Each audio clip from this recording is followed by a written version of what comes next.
Hejsa. Det her det er sådan, man strikker mønstret på retsiden.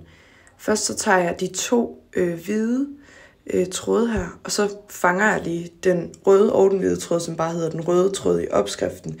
Og der er der en lidt mere forklarende video på, hvordan man gør det. Også her inde på YouTube.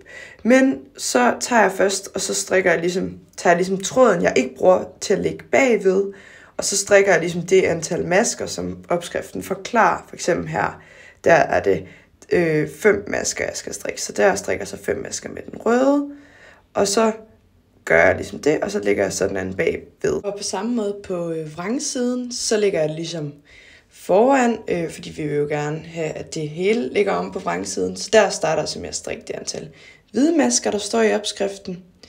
Og så, når jeg så har gjort det, så lægger jeg det garn, jeg ikke bruger, ind foran, og så strikker jeg det andet.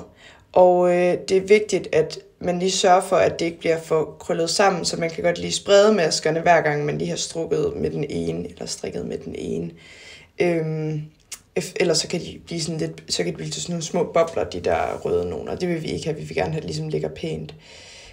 Så på den måde, så skiftes man bare til med de to tråde der. Yep, så her kan man se, at jeg lige spreder det ud for at sørge for, at der er plads nok på den tråd, der ligger på vrangsiden her.